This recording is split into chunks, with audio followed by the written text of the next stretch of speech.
Mga huling paghahanda ng COMELEC para sa May 12 midterm elections sa Lunes, ating aalamin kasama si Director John Rex Laudianco, ang tagapagsalita ng Commission on Elections. Director, magandang tanghali po. Magandang tanghali po, as Joey, as sa lahat po ng ating taga-subaybay. Sir, sa nalalabing araw bago mag-eleksyon, ano yung final preparations na ginagawa ng COMELEC? Ngayon po ay nagsisimula na kami mag-distribute ng mga automated counting machines na lahat po ay na final testing at sealing, pati po yung mga ibang gagamitin pa sa ating paaralan. Dahil gusto po ng ating mga guro makapag-set up ng maaga ng sa gayon, balota na lamang pong iniintindi nila sa madaling araw ng May 12.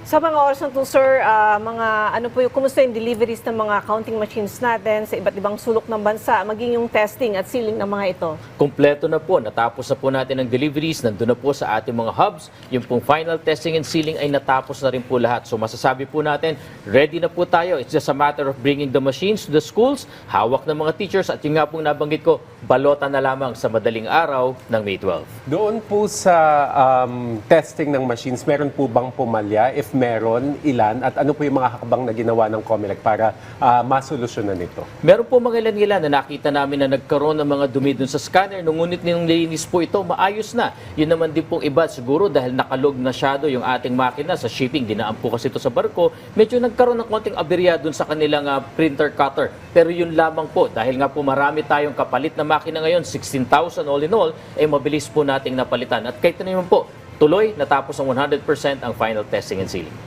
So sir, linawin naman natin ngayon yung oras ng botohan, kasi dati 7 to 5, tapos hanggang 7. Ngayon, mas maaga pa. Linawin po ninyo kung sino lang yung pwedeng bumoto ng mas maaga. Pinalawig po ang oras ng botohan mula 5 a.m. po hanggang 7 a.m. ay para lamang eksklusibo senior citizens, persons with disabilities at pregnant women. Talagang itinalaga po ito para sa kanila, hindi tayo makasabay na regular na botante. Ang regular voting hours po ay mula 7 a.m. hanggang 7 p.m. Pero halimbawa po, yung mga vulnerable sectors na ayaw gumising ng maaga, pwede naman po bumoto doon sa 7 a.m. sa 7 p.m. Priority pa rin po doon po sa ating persons deprived of liberty na pabobotohin po namin doon sa mga jail facilities. Ang inyong pong pagboto ay mula 7 a.m. hanggang 3 p.m. dahil po yung kanilang balota na gagamitin ay dapat pong madala sa presinto na pinagkunan at maisama doon sa mabasa at maitransmit.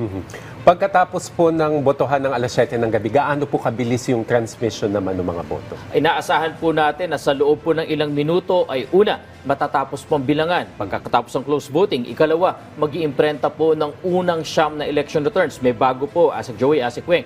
Dahil po ipamimigay kagad yung election return, hawak na kagad ng watchers. At yung 9th copy, ipapaskil sa ating labas ng presinto. Bakit? Para po pag-transmit pagkatapos niyan, may hawak na, pwede kagad ma-check ng ating mga watchers. And then iimprenta po yung ika-30 na election returns pa. Pagkatapos po nun, yung mga logs na lang, statistical reports, tapos na po ang botohan dun sa presinto na yan. Ganyang kabilis po tayo. Ulitin lang po natin yung reminders para doon sa mga hindi pa nakakaalam. Ano po ba yung mga pwedeng dalhin at hindi pwedeng dalhin sa polling precincts? Una po sa lahat, bawal po gumamit ng cellphone. Hindi po namin kayo babawalan na dalhin ninyo ang cellphone, ngunit hindi po kayo papahintulutang gumamit yan. Bawal na bawal po kunan ng inyong pagboto, ang inyong balota, ang pag-feed sa ACM, lalong-lalo na screen at yung resibo kung saan makikita ang balota, ang boto ninyo. Yan po isang election offense, kasong kriminal po yan. Pero ang pinakamaganda po, payo namin, pagdating ninyo sa paaralan, may listahan na po kayo. Based on our time and motion studies, yung may listahan na. Napakabilis mo matapos, 5 minuto tapos na, at ito po pinakamaganda, responsableng pagboto dahil hindi po nanguhula kung sino na lang yung iboboto. Doon naman, sir, sa tamang pag-shade at doon sa bilang, ano po yung mga paalala para hindi po magkamali? Bagamat alam po at nadidinig nyo sa amin na 15%, yung shade po ay babasahin na. In fact, yung po ating gagamiting marker at wag pong gagamit ng ibang marker, ito lamang po. Pagka po yan ay natuldok doon sa bilog, equivalent na po yan sa 15 to 20%. Boto na po yan. Kaya po, pero pinakamaganda pa rin, sabi namin, i-shadean nyo ng buo yung ating bilog. At huwag po kayo mag-alala. Imposible pong magkaroon ng shade sa magkatabi unless sasadyain po yan. At lalong imposible po na pag bumoto sa harapan, tumagos yung tinta sa likod, ay mabubotohan sa likod. Wala pong magkatapat na bilog. Huwag po kayo mag-alala. I-shade lang po. Isa pa pong paalala. Pagka po may sinabing bilang, 12 senador, isang mayor, isang vice mayor, yun lamang po ang maximum. Huwag lalampas po doon dahil pag lumampas, overvote po yan. Hindi bibilangin kahit isa. Pero wag mag-alala, dun sa tama naman po ang pagkakaboto, wala pong problema yan. May tanong, 12, gusto lang bumoto namin ng 6. Pwede po ba yan? pwede po ang undervote, hindi bawal. Ayaw po namin bumoto sa posisyon na to.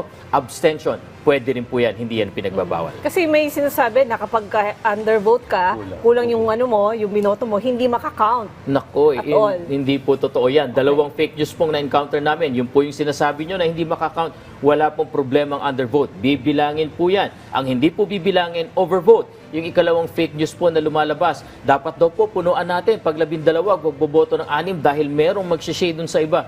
Imposible po yan. Bakit? Kayo po mismo ang mag-feed ng balota sa makina. At pagka-feed, lalabas ang resibo, undervote, overvote, makikita nyo sinong binotohan at makikita nyo pa po sa screen ang balota nyo. Wala pong puwang na meron pang gagalaw ng inyong balota. Balikan ko lang, sir, yung listahan, kasi di ba, ako, sa cellphone ako naglista ng mga gusto kong iboto. So, kung hindi pwedeng gumamit ng phone, dapat papel na lang ang dadalhin natin. Papel na lang po, Asik Weng, Asik Joey. Pwede po yung mga sample ballots na pinamigay. Hindi po bawal dalhin yan. Ang pinagbabawal lang po yung pamimigay ng sample ballots ng May 11 at May 12 dahil tinuturing po yung pangangampanya at bawal na pong mangampanya sa araw na yan. So ano mang listahan, sample ballot man yan, yung VIS namin, o gumawa lang po kayo ng kahit anong listahan, mas maganda po at pwede po yan. Ako rin, sir, pahawal, personal question. So, pasmado ako, so namamawis yung kamay. Kumaka-apekto ba yung pagkabasa ng balota sa pagpasok sa machine? Nako, hindi po. Ilang beses po namin sinubok yan. In fact, meron pa po nagtatanong, hindi ko na perfect yung shade, lumampas ng konti. Wala po kayong dapat alalahanin.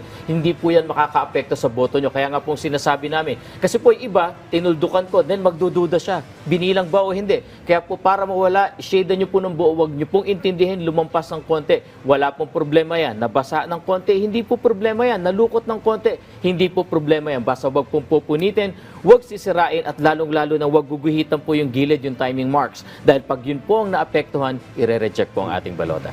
Well, sir, kamusta naman po yung paghahanda sa Sorsogon sa kabila nung pag-alboroto nitong Bulkang Bulusan? Sa ngayon naman po, wala pang ipinapayo sa amin na kinakailangan natin po maglipat ng ating mga voting center. Pero wag po mag-alala. Katulad po nung naganap po dun sa Negros, dun sa ating Mount Canlaon, ready po tayo dyan. Nagtayo na po kami ng mga special polling place o yung tinatawag nating alternative polling place sa evacuation center. Wag naman po, pero kung sakasakaling mangyayari po yan, handa po ang inyong COMELEC, katulong po ng Office of the Civil Defense na ituloy ang halalan sa lugar nyo po dyan, dun sa lugar na ligtas po tayong lahat. Recently, sir, nagkaroon ng sunog sa isang eskwelahan sa Abra. So, paano yung magiging conduct ng voting doon sa lugar na yun? Gaya po ng pinaninindigan ng COMELEC, ilang beses na po kasi nangyari yan. Sinusunog ang eskwelahan para ilayo o takutin yung ating kababayan. Hindi po tayo magpapatakot sa kanila. Nasunog ang paaralan, ano ang commitment ng COMELEC? Doon pa rin po natin gagawin ang botohan. Magtatayo kami ng makeshift polling place. At in fact, nung araw po na nasunog ang Dadangla Elementary School sa Bangged Abra, dapat nung umaga po nag-FTS. Ginawa po namin, pinarestore lang namin ang power. Yung hapon din po yung natuloy ang final testing and sealing. Ginagawa na po ngayon ng makeshift tents. Doon po boboto ang ating mga kababayan sa Barangay Dadangla. Sige, sir, mensahe niyo na lang po sa ating mga kababayan at ilang araw na lang tayo po ay boboto na. Napakarami pong fake news na naglipana, disinformation, misinformation. Bago po tayo maniwala dyan, tayo magsaliksik, manuri, pag-aralan po natin. Huwag po basta-bastang paniwalaan yan. Basta po importante, nandyan po ang website ng COMELEC, nandyan ang website ng PCO at iba pang ahensya ng pamahalaan. Pagtulong-tulungan po nating labanan nito. Ang importante po, panindigan ang ating karapatan, bumoto sa May 12 sa mga oras na nabanggit, iboto ang nararapat, ang kwalipikado at higit sa lahat, ang inyong nasa puso at nasa isip. Maraming So, pahabol akong tanong, sir. Paano kung halimbawa may nasira, yung kanina pinag-usapan natin, may nasirang counting machine, tapos lumampas na ng 7 o'clock, dire-diretso pa rin po yun? Tuloy-tuloy pa rin po tayo. May 16,000 contingency machines po ang COMELEC na nakakalat sa buong bansa. So kung magtatagal sa isang oras ang pag-repair, by the way, may technician po kada paaralan na handang kumumpuni. Kung magtatagal pa, papalitan na lang po namin yan. At yung kapalit na makina, saan namin dadalhin? Dati po, isa lang repair hub namin, nasa Luguna. Ngayon po, 110 repair hubs. Lahat ng lalawigan, lahat ng syudad, lahat ng major islands, meron po kami repair hubs. Dadalhin doon yun, gagawin, ibabalik po muli as contingency machine. Ready po tayo dyan. So, all systems go na, attorney, no? All systems go po. Maraming salamat po sa inyong oras, Director John Rex Laudianco, ang tagapagsalita ng Commission on Elections.